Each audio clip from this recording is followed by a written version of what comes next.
I wanted to review / discuss The Beauty of Darkness by Mary E. Pearson. I finished this the other day. I'm quite disappointed, to tell you the truth. I was so looking forward to this book, and it just didn't do anything for me. So, for a review side of things with no spoilers, I will just tell you that I think the writing seemed to decline in this book. Maybe I didn't notice it before, I don't know. But the characters seem really flat in this one. The politics was so murky. Right, sometimes I have trouble following politics, but I know that I can. I can do it with Game of Thrones, I can do it with other books, and maybe I should stop blaming myself and start blaming the book, because I know that I can follow politics, and this book was confusing, but at the same time, nothing happened. I don't feel like I'm going to spoil anything major, but I will have minor spoilers and I will reveal how the love triangle resolves itself. However, it's not really massive spoilers because I didn't think very much happened, honestly. So I think mostly I was reading this trilogy because I really was rooting for Leah and Caden, because I don't really know particularly. I think I didn't like Rafi because, I don't know, I thought it was quite obvious to go for a prince. Maybe it's obvious now to go for the assassin because so many people have written books where they go for the assassin. I don't know. I feel like I should wear lipstick because it's weird not wearing lipstick when I've worn so much now. I think I'll leave it. The plot. It felt like there wasn't one. The whole book leads up to this massive battle with the Commissar, and yet nothing happened. The Commissar at the beginning, you don't know whether he's dead or alive because Leah stabbed him when she was leaving Venda, but you know, you don't know whether or not he survived. And somehow they just decided that he was alive. Like, I think Caden said, yeah, he's probably alive. And so they were like, cool, he's definitely alive, but without actually talking about it. Because at one point Leah thinks it's Malik, but then she never goes, oh, it's not Malik because the Commissar is alive. It was very bizarre. I didn't understand. Like, how can you have 3 books leading up to this battle and nothing happened? Also, I don't know why the Commissar is after Morrigan. I know Morrigan is a wealthy country. Why does the Commissar want Morrigan? Maybe he's just like, I'm a conqueror and I'm gonna conquer places. I don't believe that at all. Correct me if I'm wrong, but I don't remember there being a distinct reason he wanted Morrigan. I want to talk about the love triangle because honestly, that was a main reason I was reading this, because you have 2 books where the love interest, romantic tension and sexual tension is a key driver in the plot, I think. Not in the plot of, like, you know, with the actual plot to do with Morrigan and Venda, but in the plot of the book. I suppose that still counts. In the first book, you have both of them in love with her, definitely. In the second book, she's obviously with Caden, but she's plotting with Rafi. And in this one, it starts off with Caden still being in love with Leah, and then somehow he just ends up being in love with Pauline by the end. What? There was no build-up. There was no internal discussion with himself or external discussion with another character about how he has decided perhaps that Leah obviously likes Rafi and not him, or I don't still love her. There's nothing where he would just logically get rid of all of those feelings. It just seemed to disappear. I think the author tried to build it up, but it still bothered me because it felt so obvious, because Caden starts defending Pauline and he helps her when she's giving birth and all these things, but it felt so forced. There were no moments where Caden was like, what am I doing? Who am I now? What's changed? Because I was an assassin, but now I'm not an assassin. You know? I wanted those moments of reflection where he's seeing himself change and deciding whether or not he likes it, or if he's excited or scared or worried or confused. There's no emotional backlash from this change. It doesn't make any sense for you to go through such a drastic change from being an assassin or a cold-hearted assassin who couldn't kill a princess who was pretty, what's the word? She's not fighting him off, she's not an assassin or a swordsman or whatever. He could have easily killed her if he wanted to. So he wasn't the best assassin, was he? And it didn't seem like there was any logical reason why he wouldn't kill her other than he liked her. Really? Something that I've been really searching for in books recently is this emotional depth. I want characters to realise that things are changing. They're allowed to be afraid. I want them to have doubts and regrets and worries because that's what makes them human, you know? I want them to be thinking, I want them to be worried, you know? If you're in this war, people are gonna die well, not in this one, clearly. If you want it to be realistic, if you want me to have faith in the characters and to care when bad stuff happens to them, you have to let me into their emotions. Because I felt like Leah this whole way through, she didn't seem to stop and think, oh my god, what is happening? This has all happened so fast. I don't know who I am. She just kind of decides I'm not that person anymore. But I don't feel like she's had amazing character development since the first book. Maybe a bit. I'm not saying she hasn't changed at all, but it may well be because she never has moments where she doubts her change. Like, she's never like, is this who I am? Is this who I'm going to be? Am I okay with that? She has moments, I think, where she says, I'm not that person anymore, or I'm a new person now. I didn't feel that dramatic change, and I didn't feel like there was any doubt or regret or worry or happiness or any emotions tied to that change, which I found unbelievable and just annoying, really. The Commissar seemed somewhat like a pantomime villain. I think I liked him in The Heart of Betrayal. I can't really remember. It seems not very much about these books is memorable for me.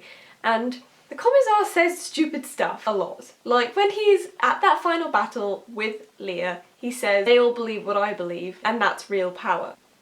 No! Supposedly, the Commissar has been Commissar for 11 years, the longest of any Commissar, and if he's going to be Commissar for that many years, surely he would have learnt by now that people always have their own motive. They're never just going to agree with you, and they're never just going to have utter faith in you. That's why, if you're a Commissar, you've got to be on your guard at all times, because people want to kill you to be the Commissar. So I don't think, unless the idea was that he's gone mad with power because he has been Commissar for 11 years, I don't think he would ever be that stupid, you know? Other characters, Caden and Rafi. I don't believe that there's very much different about Caden and Rafi. They have very different backgrounds. Obviously Rafi was a prince up until, and then in this book he becomes a king. That has no effect on his character. The same with Caden, who gets thrown out as a child by his chancellor father, and then he has a kind of Slayer Sardothian where he gets taken in and becomes an assassin. I didn't feel like they were very different. I couldn't tell you how they're different other than one is an assassin and one is a prince, but their backgrounds have had no effect on their characters, and that's A, not believable, and B, rubbish. Caden should have had a lot more issues trusting people and loving people and being interested and he wouldn't have friends, I don't think. He would always be too worried and too on his guard, I feel like. And I didn't get that from him. Maybe it's just me, but also maybe it's not just me. I always feel like I've missed something and it's my fault if I didn't enjoy a book. But this one, I don't think it was me. One of the other things, I can be okay with a relationship if it's not my ship, but it works. But I didn't feel that Leah and Rafi's relationship worked. I felt like Rafi was, or Rafe, I don't know how you say his name, I've always said Rafi. But I felt like Rafi was overly familiar with Leah, and at the beginning, after she's had arrows in her and she's kind of unconscious, recovering, he sleeps with his arm over her. Now, I know that they are technically together, but they haven't had any kind of conversation about it, and they haven't decided what their relationship is. I know that they like kiss and stuff, but like, they haven't said anything to each other. I know that if I had a similar relationship with someone as Leah has with Rafi, I don't think I would be comfortable with waking up and finding his arm around me if I'd just been shot with arrows. There wasn't enough certainty in their relationship that would be okay. But Leah doesn't seem to mind. However, I didn't like that. I didn't like the fact that Rafi is really rude about Vendan traditions. He's always upset when she gets the bones out, or like dresses like one of those women that I can't remember. I can't remember what they're called, but when she stays in Venda with Caden, those women who do her up the way they dress, and I remember so many times he doesn't like it, he's uncomfortable, and he's like,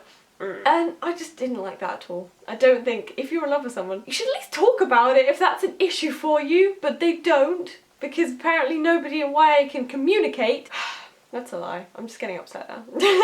Okay, there was such an air of forced badassery in this book. So many times, Leah will do something and behave in a certain way, and the author will tell me that that is cool, that is strong, that is badass. I feel like the author just misunderstood or has a really literal interpretation of strong female characters, and has Leah knowing how to use a sword, but then also still learning from Rafi, which was weird because she says that she knows how to use a sword. And then also with Pauline, like the way Pauline gets her knife out when Caden's coming into their room and she doesn't know who it is. And then she's always like really smug about the way she is now, and she's not as nervous, or I don't know, it just felt like it's one of those times where characters who aren't physically strong or who don't know how to sword or don't know how to do things that are typically masculine, that those characters aren't as good or as strong as the ones who can. What I mean by that is women in particular are allowed to still be gentle and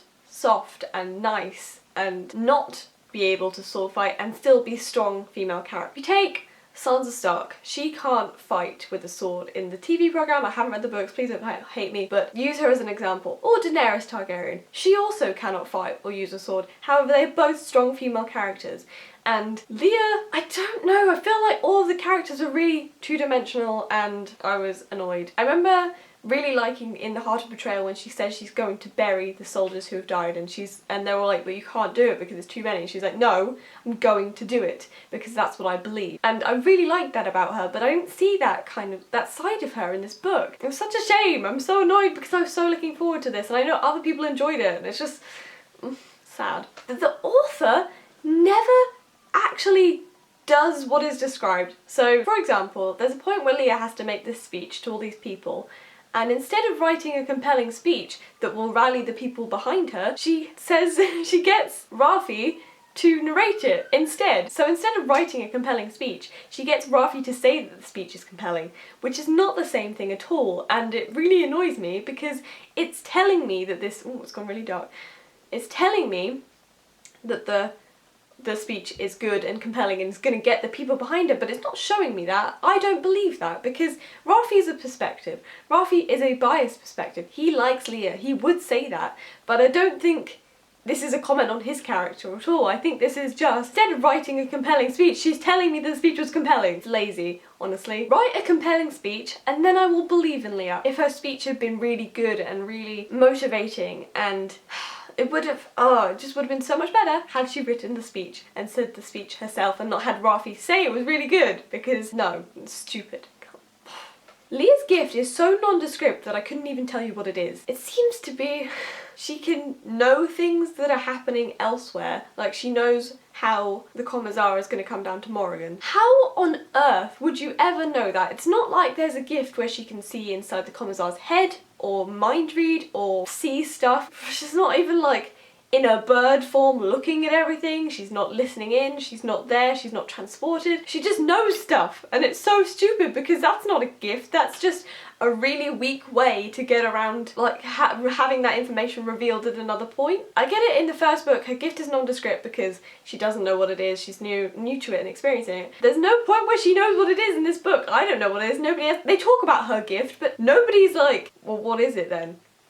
And also there's the whole thing about the song of Jezzalia and Godrel and all that stuff that said that Jezzalia will sacrifice herself to try to save you, or something like that. But did I miss that bit because by this point I'd just given up on really enjoying it because it just wasn't giving me anything? Did that, or was it genuinely not in there? Because I don't even see a point where she was nearly going to give her life, because she doesn't die. She's alive at the end, and I must have just missed it, but what point does that prophecy get fulfilled? Why did her mother hide it? Nothing was clear in this book, and I know I get excited and I skim read a bit, and if I'm bored I will skim read a bit more, and that does mean that I lose details, but I feel like this is such a big thing that there's no way I could have missed it. I think that's everything I wanted to talk about. It's really a shame because I wanted to like this book so much and I just didn't. Just a quick thing to say, I have read Empire of Storms and I will do a review. However, I filmed a review and discussion, but I don't know how I feel about it yet, and I feel like I need to wait for other people's reviews to come out and for me to just join in on this discussion fully before I say all my final thoughts. That will be coming soon. Thank you for watching, I hope you have a nice day, and I shall see you later. Goodbye.